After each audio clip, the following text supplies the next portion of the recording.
Bonjour tout le monde, j'espère que vous allez bien.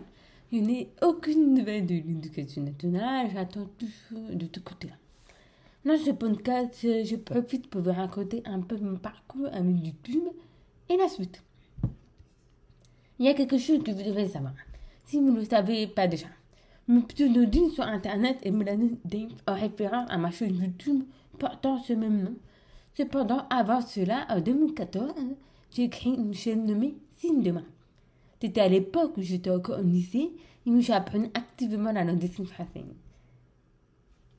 Un jour, ma mère m'a suggéré de créer une chaîne YouTube pour enseigner cette langue. À cette époque, YouTube était très populaire.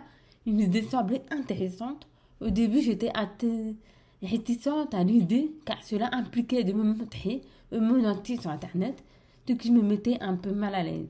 Malgré mes doutes, j'ai réfléchi pendant plusieurs semaines, cherchant des conseils auprès des proches, puis j'ai finalement décidé de me lancer. Je me souviens très bien que mes premières vidéos étaient tournées dans ma chambre chez mes parents, dissimulant l'arrière-plan avec un drap et étaient exclusivement en langue des signes française. Pendant plusieurs années, j'ai consacré mon énergie à un projet qui me tient particulièrement à cœur. Ma chaîne YouTube baptisée Mélanie Dave. C'est sur cette plateforme que je partage des podcasts, œuvrant aussi à sensibiliser le public à la culture sourde. Mon objectif principal est de briser les préjugés et les idées fausses qui persistent autour de la surdité, ainsi que de promouvoir la langue des signes. Cette initiative revêt une grande importance à mes yeux, car je constate que dans notre société, la compréhension de la culture sourde par les entendants est souvent limitée, voire erronée. Les informations disponibles dans les médias traditionnels sont souvent déformées, ce qui contribue à perpétuer les malentendus. À travers ma chaîne YouTube, je m'efforce de rectifier ces phrases d'erreur, tout ça, et d'offrir une perspective authentique et éclairante sur la vie et la culture des personnes sourdes. Alors voilà, pendant un moment, j'étais très active sur ma chaîne YouTube. Sinon, je mettais des vidéos, je signais, mais parfois je parlais aussi. Cependant, certains commentaires méchants sont venus gâcher mon enthousiasme. Des personnes ont critiqué mes signes en disant qu'ils étaient faux et c'était vraiment blessant pour moi. J'ai commencé à craindre de faire des erreurs en signant, alors j'ai opté pour parler davantage dans mes vidéos. Mais là encore, ça n'a pas plu à tout le monde. Des sourds me disent que je devrais rester fidèle à la langue des signes pour affirmer mon identité sourde. C'était difficile à gérer car je voulais m'améliorer en signant tout en restant authentique. J'ai dû réfléchir sérieusement à la meilleure façon de continuer sur ma chaîne tout en respectant qui je suis. Pendant un certain temps, j'ai pris la décision de privilégier l'expression orale sur ma chaîne Mélanie Dave tout en continuant à travailler sur mes compétences en langue des signes française en parallèle. Cette approche a été bien accueillie par les personnes entendantes car mes vidéos étaient instructives et accessibles à un plus large public. Recevoir des retours positifs sur l'impact de mes vidéos sur l'apprentissage a été très gratifiant pour moi. Cependant, il a été évident que mes vidéos en langue parlée bénéficiaient de meilleure visibilité sur l'algorithme de YouTube, générant aussi davantage de vues que celles en LSF. Bien plus que cela puisse sembler décevant, j'ai compris cette réalité. La langue orale est plus largement comprise et recherchée, ce qui explique en partie cette disparité dans le nombre de vues. Cela dit, j'ai toujours considéré cela comme une opportunité de sensibilité à un public plus large à la culture sourde et à la langue des signes, même si cela signifiait que mes vidéos à l'ASF étaient moins populaires en termes de nombre de vues. J'ai eu la chance de participer à de nombreuses interviews avec des médias renommés tels que France 3 Normandie, L'Oeil et la Main, Brut, Féminin, etc. Ce qui a considérablement contribué à accroître la visibilité de ma chaîne. C'était une expérience incroyable pour moi car cela m'a permis de véritablement plonger dans le monde des médias.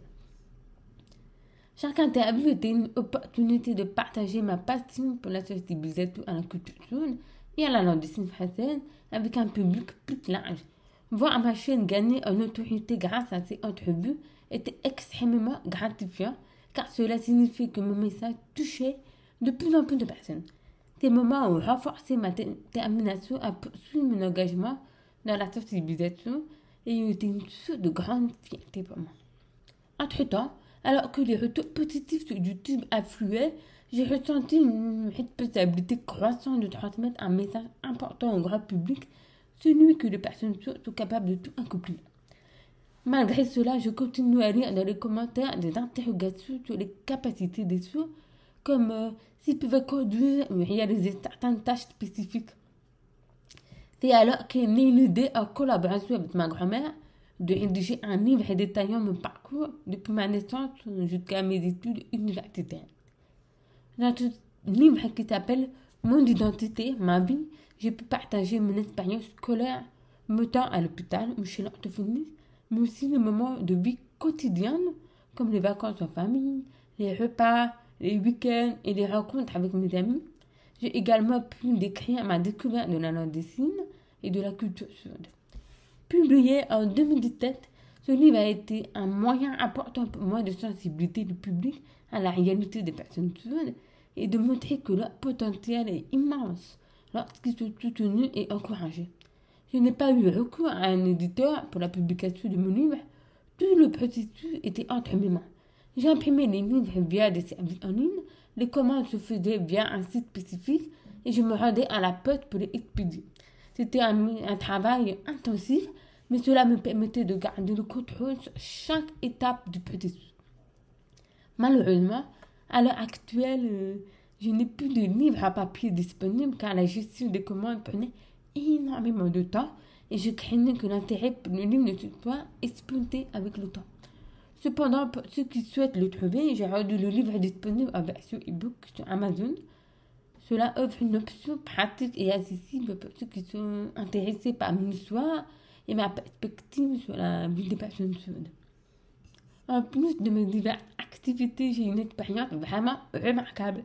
J'ai eu l'occasion de doubler la voix française d'un personnage sourd dans un animé appelé A Silence Voice. Cette anecdote est si particulière que je me dois de la partager avec vous, car elle aurait pu ne jamais se concrétiser. Tout a commencé pendant mes études à Paris, lorsque la société de production Art House m'a contacté en février pour me proposer le doublage vocal. À ce moment-là, j'ai décliné l'offre, car mes études exigeaient beaucoup de mon temps, d'autant plus que je préparais également un concours de professeur qui avait lieu la même année, avec les examens écrits prévus pour mars et les oraux pour juin. Je ne me sentais pas prête à m'engager dans un projet aussi prenant. Quelques mois après avoir refusé, Art House m'a contacté à nouveau. Cette fois encore, j'ai dû décliner l'offre, pensant que je ne pourrais pas jongler avec mes études et mes engagements personnels. Cependant, en juin, à seulement 2 semaines des épreuves orales de mon concours, Art House est revenu vers moi avec la proposition de doubler la voix française pour une salade de buzz. Malgré le timing serré et la pression des révisions, j'ai finalement accepté l'opportunité. Je me suis dit que cela pourrait être en réalité m'aider à gérer mon stress en me donnant un buffet d'air frais et une distraction bienvenue pendant cette période intense de préparation. C'était un choix audacieux, mais cela s'est avéré être une expérience enrichissante à bien des égards. Cela m'a permis de vivre une aventure unique et de montrer que même dans les moments les plus chargés de ma vie, je pouvais relever de nouveaux défis et saisir des opportunités exceptionnelles. C'était une journée de joie mémorable où je me suis rendue au studio pour enregistrer ma voix pour le doublage de l'animé. Tout est déroulé en une seule journée. Mais quelle journée! Le matin a été consacré à des séances d'entraînement vocal. J'avais grandement besoin de l'aide d'un professionnel pour m'orienter sur les bonnes tonalités à utiliser avec ma voix. C'était un aspect que je n'avais jamais exploré auparavant et je me suis rendu compte que cela demandait beaucoup de concentration et d'effort. L'après-midi, nous avons procédé à l'enregistrement proprement dit. Je me souviens que ma gorge était déjà douloureuse à ce stade, car je n'avais pas l'habitude de solliciter ma voix de cette manière. C'était un véritable défi, d'autant que plus que le doublage vocal n'était pas du tout mon domaine. Pourtant, malgré les difficultés, j'ai découvert à quel point ce métier était complexe mais fascinant. J'ai appris énormément de choses au cours de cette journée et cela m'a ouvert les yeux sur les multiples facettes du métier de comédien vocal. On m'avait même donné des pastilles à la mode pour soulager ma gorge. Mais malgré cela, j'ai attrapé une angine qui a persisté pendant 3 longues semaines. Oui, vous avez bien entendu, j'ai passé mes épreuves orales avec une angine. Heureusement pour moi que ces épreuves se déroulaient en clandestine, ce qui m'a permis de les passer sans trop de difficultés malgré ma condition. C'était une expérience intense, mais elle reste gravée dans ma mémoire comme une aventure à la fois stimulante et enrichissante. À la sortie du film dans les cinémas, j'ai reçu des invitations spéciales pour assister à la première projection et j'ai décidé d'en faire profiter ma famille. C'était une occasion unique de partager ce moment avec eux et de les impliquer dans cette aventure qui avait commencé il y a quelques mois dans un studio d'enregistrement. J'ai invité mes proches à m'accompagner pour regarder le film. Ils étaient tous très enthousiastes. Pour beaucoup d'entre eux, c'était la première fois qu'ils me voyaient dans un projet aussi grand et professionnel. C'était un moment de fierté partagée et je me souviens avec émotion de leur visage illuminé de sourire lorsqu'ils me virent mon nom apparaître au générique. Après toutes ces expériences, j'ai commencé à me concentrer davantage sur mon travail immense sur YouTube. J'avais du mal à trouver des idées, de la motivation, voire même du temps pour créer de nouvelles vidéos, car je gérais tout moi-même, les scénarios, le tournage, le montage et même les sous-titres. Puis le Covid-19 est arrivé et avec lui le confinement, cela m'a fait réfléchir à la manière dont je pouvais utiliser les réseaux sociaux pendant cette période particulière.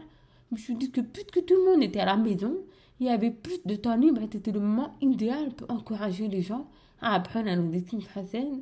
C'est ainsi que j'ai lancé l'idée de partager 3 signes par jour sur Twitter. Cette initiative a rencontré un franc succès.